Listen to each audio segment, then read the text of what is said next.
Welcome to another episode of my Rawcast. Rawcast meaning that it's a raw podcast where I take you on my creativity walks, and generally in all my Rawcasts I blend and interrelate mountain biking, psychology, neuroscience and mental training to give you hands-on tools and of course knowledge to positively influence your riding, your skill acquisition, and also your emotional well-being and personal growth.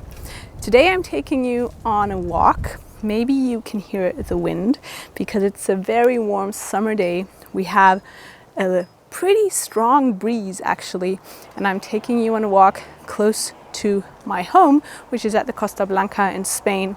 I'm in the midst of planning my camps and coachings. I have lots of coaching the next weeks, so this is my last half free day before I jump into 3 weeks of back-to-back coaching. And I wanted to talk to you about a very important topic, that is stress. And I want to talk to you about whether stress is bad or good and how you can actively influence your stress levels. And also, I want to give you some hands-on tools how you can regulate your stress level. Why am I talking about this topic? Well, in my last podcast episode, you may remember I said I got braces and I'm in pain. And I was in a lot of pain for about 5 days, much better now. Still, it's not like, woohoo, yay, I got braces, but the pain is less. However, we went riding at I think this was day 3 when I got the braces. I couldn't sleep for days. I had a lot of pain, and we went riding on a pretty technical and long ride. About halfway through the ride, I was like, man, I'm just not feeling well. I'm super tense. I can't hit the lines I usually hit. I started walking my bikes on sections that I usually ride, and then I did start to get into that negative self-talk loop. So I started thinking, hey, why can't you ride this? Are you riding worse than you used to? So what is wrong with you? And then, of course, I used my methods to stop this negative self-talk and started looking into why am I not riding and performing, let's call it, the way I would like to. And then I noticed, well, obviously, I've been in pain for over 3 days. I haven't been sleeping well, so I am stressed. My nervous system is over aroused. It is definitely fighting that stress. What happens when you are stressed? Let's look at that first.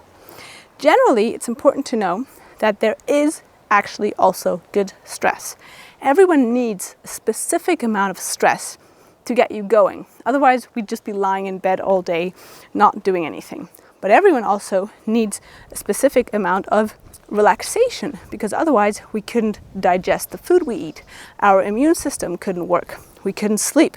So in an ideal world, you have the right amount of stress at the right time and the right amount of relaxation at the right time. However, and this is also important, we are originally built for short periods of stress and long periods of rest. But modern society often demands the opposite. So nowadays, we're often in long periods of stress and short periods of rest. Think about it. A lot of people just have a few weeks holiday a year, or maybe none at all. And sleep is getting less. And if you look at all the apps we use, they are all designed to stress you, to keep you alert, to demand your attention, which is all neurologically and anatomically keeping you in that stress response.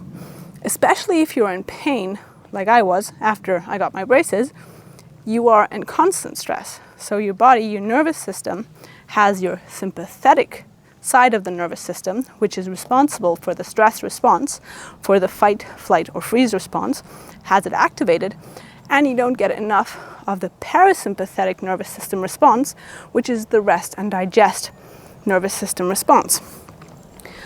So of course I was tense, and of course I couldn't concentrate, and of course this made me very, both anxious and also a little aggressive and less empathetic with myself.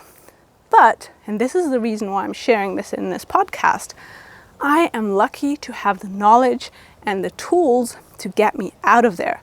Because if you don't know this is happening, if you don't have this basic knowledge about your nervous system and about your stress response, you may start to beat yourself up and say, hey man, I was able to ride this a week ago, why can't I ride this today? And so on.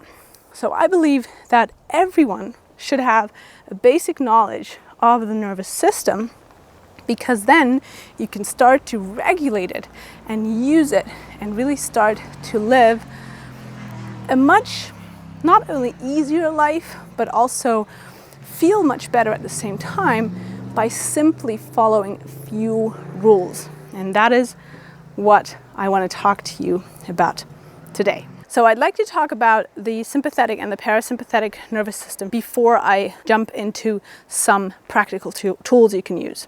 Your sympathetic nervous system is best known for its role in responding to dangerous or stressful situations. In these situations, your sympathetic nervous system activates to speed up your heart rate, to deliver more blood to areas of your body that need more oxygen, and it also generally makes you ready to get out of danger.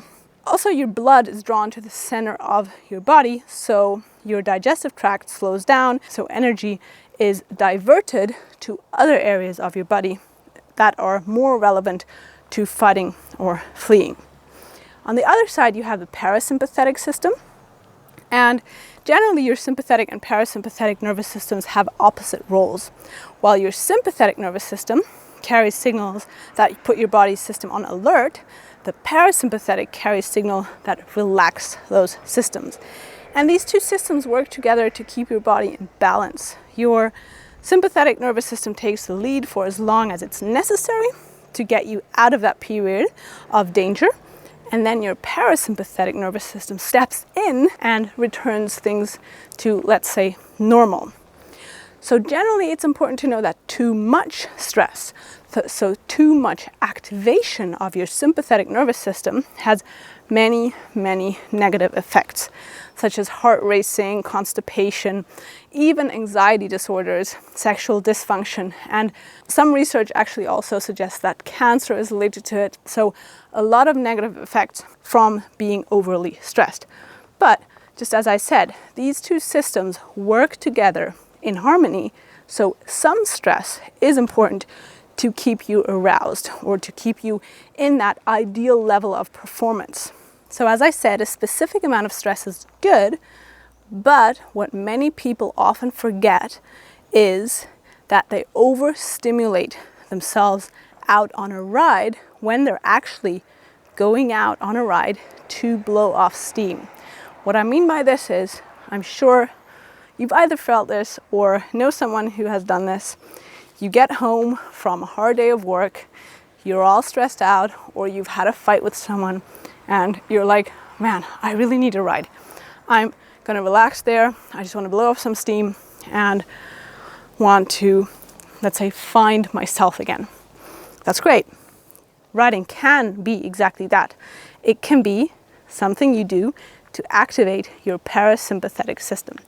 Or it can also activate the sympathetic system even more if you're not aware of this whole system and if you don't have that basic knowledge I was talking about at the beginning of this episode. Because if you then choose a ride that is super technical with lots of height meters, so you're really challenging yourself out on that ride, with maybe even dangers you don't usually perceive as dangers, like a cliff on the side of the trail, then you're stimulating your sympathetic nervous system even more, although you went out with the goal of stimulating the parasympathetic nervous system. So this is something I really wanted to bring out there and just bring some awareness to, that you need to know which side of the nervous system activation are you. Are you overly stressed, overly alert, or are you maybe too little stressed? So are you maybe too, let's call it, loose, and you need some arousal? So you need some activation of that sympathetic nervous system. So I want to give you 2 hands-on tools today to relieve stress immediately, but also I want to give you one to activate your nervous system. So for example, you're getting out of bed in the morning, you don't really feel like doing anything, and you really need that activation of the sympathetic nervous system. Then you can use the tool I'm going to be sharing with you. Tool number 1 is the breath. And that is literally the bridge between your nervous system and your logic mind. You cannot think yourself calm, and you cannot really think yourself into an activation of the sympathetic nervous system either. Because if you are really angry and I tell you, hey, calm down, do you think this is going to help you? Probably not, right? Or if you're really, really angry or really anxious and you think to yourself, oh my God, I need to calm down, it's not going to help either, right? So you cannot think yourself calm, but you can breathe yourself calm. It's the bridge to your nervous system. It's a direct link. So every time you focus on long out breaths, that's when you're activating the parasympathetic nervous system. So if you want to calm down, then you breathe in and you breathe out slowly. Ideally, this can really help. You breathe in through your nose twice, and then you breathe out through your mouth very slowly, like you're blowing out a candle, but nice and mildly. So really, really slowly through those puckered lips to calm down your nervous system. Anytime you're focusing on a long out breath, that's when you activate the rest and digest, so the parasympathetic nervous system. And the opposite, if you want to activate your nervous system, that's when you need to do shallow and short out breaths. It's called coffee breath, by the way. It's like really fast and shallow breathing. I don't recommend to do this after 3 p.m. in the afternoon because it really gets your sympathetic nervous system working. It gets you alert. Tool number 2 I want to share is called panoramic vision. This is a fact that blew my mind, literally, when I heard about this, and that is your eyes are not just connected to your brain. Your eyes are literally a part of your brain, and the only part that is in direct contact with the external world. So your eyes are your brain.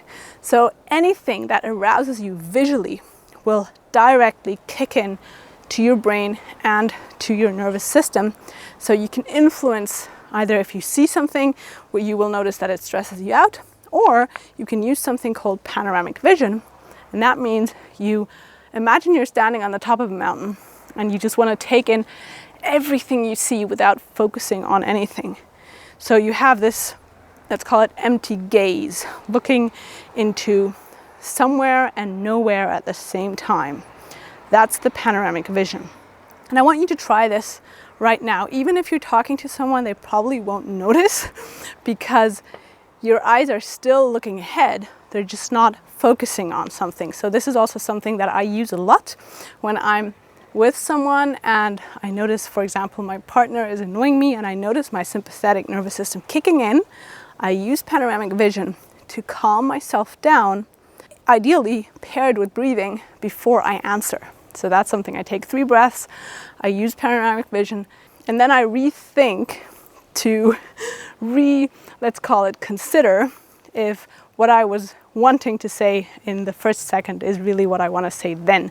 Because then again, your logic starts to kick in, your emotions start to drop, and you notice that your parasympathetic nervous system is starting to work. So that's something I really recommend trying. All these techniques are easy. They don't need a lot of time.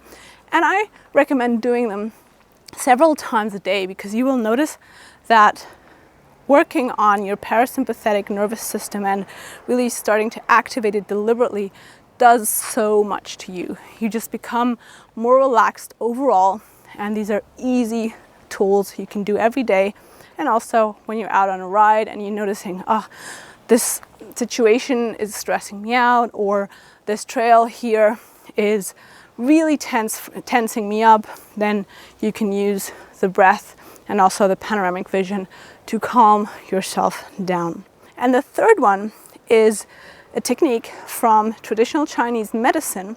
I also have a video about this that I'm going to share below, and that's massaging a specific point on your chest. If you're a right-hander, then you take your right hand, and if you're left-handed, you take your left hand and you place it on the opposite side of your chest, and you look if you have a sore spot there. You will most probably find at least one sore spot, and you start massaging this spot gently. Just massage it, and you'll notice that usually after 10 to 15 seconds, whatever emotion you are feeling in that moment will start to get less. So this especially helps with anxiety, with fear, but also it relaxes your nervous system, so it allows the parasympathetic nervous system to kick in. So that's all from me today. If you found this episode helpful, do let me know. Do give me a rating, because that will help other people to find this podcast. And if you want to become a supporter, then you can do so on my Patreon channel or on Instagram. And I'd love to hear from you how you liked this episode. Have a lovely morning, evening, or day wherever you are on this world. Sending you much love from Spain. I'm Roxy.